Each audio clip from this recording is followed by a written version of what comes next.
at the effect of oil pollution. I was thinking of seeing more of impact on that's the impact of agriculture, forestry, and fishery. But it's still part of it. It still affects AFF. Thank you very much. The next presenter, that will be me.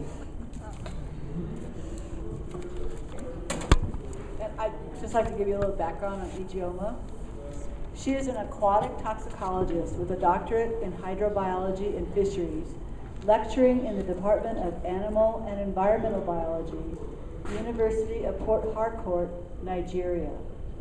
Her research interests are fate, behavior, and impact of chemicals on fish in the Niger Delta, wetlands, and coastal resources management. Her presentation, as you can see, is Risk Assessment, Impact on Fisheries Sector.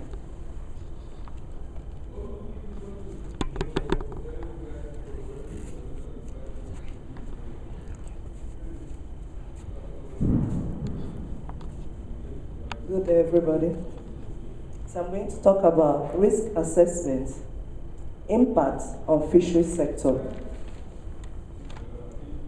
This paper highlights the effect of agriculture, forestry, and fishery practices on fish and fisheries of the Niger Delta in particular. So the presentation will take this outline. I will introduce and explain the Niger Delta, the use of aquatic resources, impact of AFF practices, the way forward, which is environmental risk assessment in the EIA process.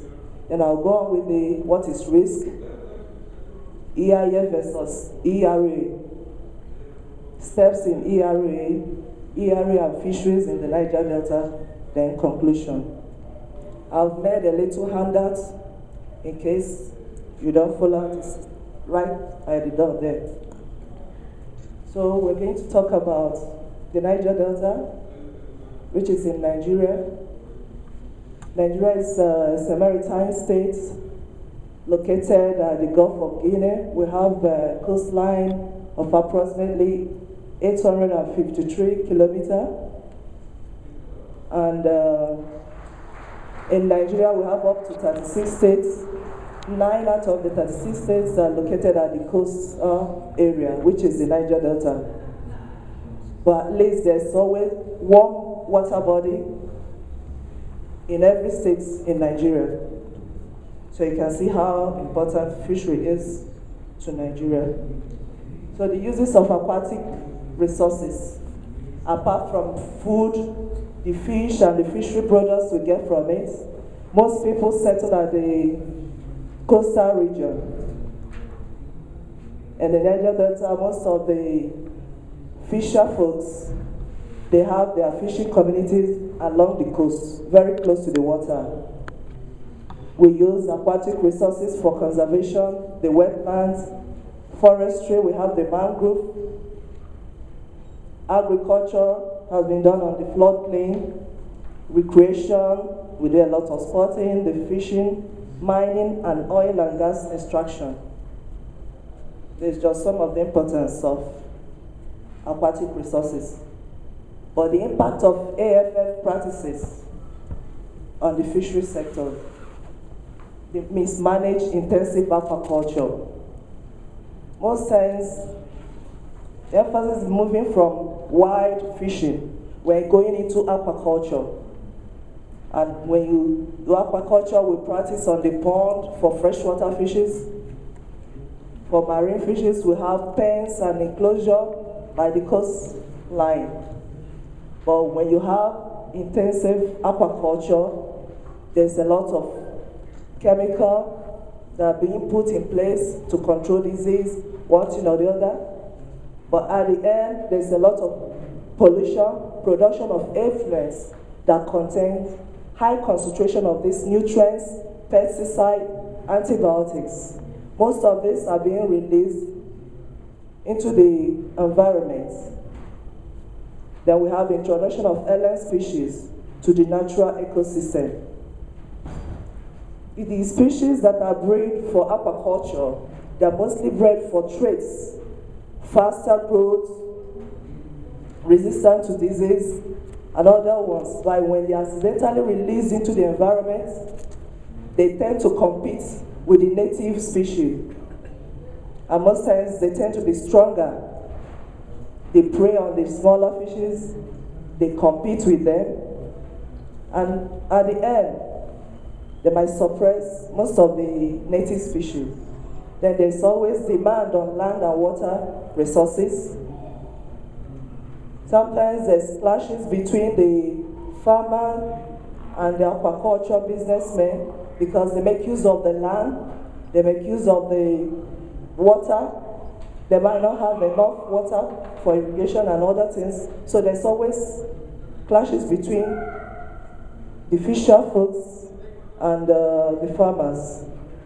Then another one, most of the seed, the broodstock, the fry, they tend to go to the wild, especially the poor farmers, to collect all the seed, the fry from the wild, thereby affecting the biomass.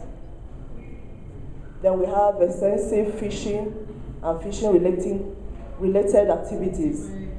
We all know the consequences of overfishing.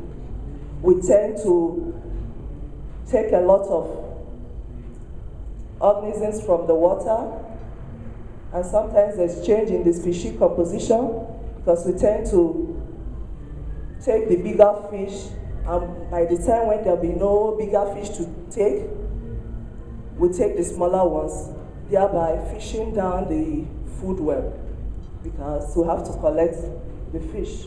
So there's change in species composition, there is reduction of biodiversity.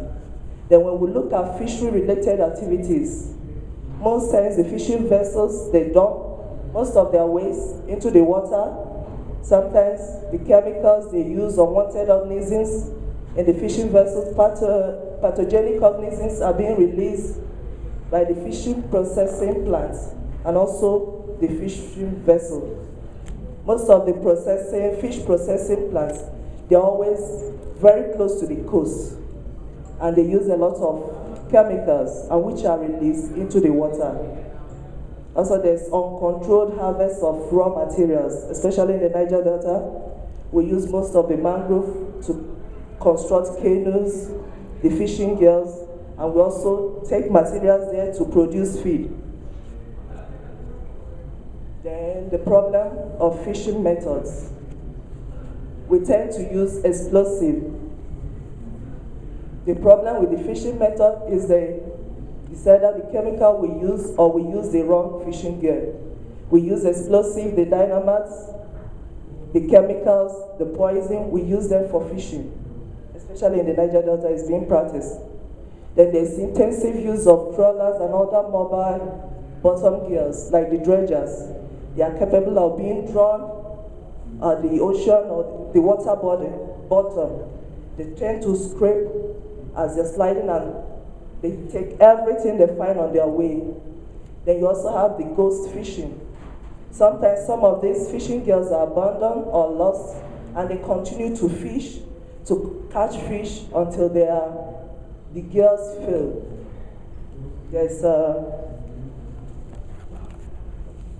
That's the ghost fishing. Then sometimes there's injury to the body of the aquatic organism due to fishing equipment.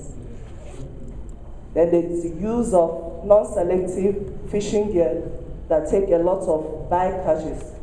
When you go fishing, they collect everything that is on their way, both the big, the small, and most times they tend to throw back the bycatches.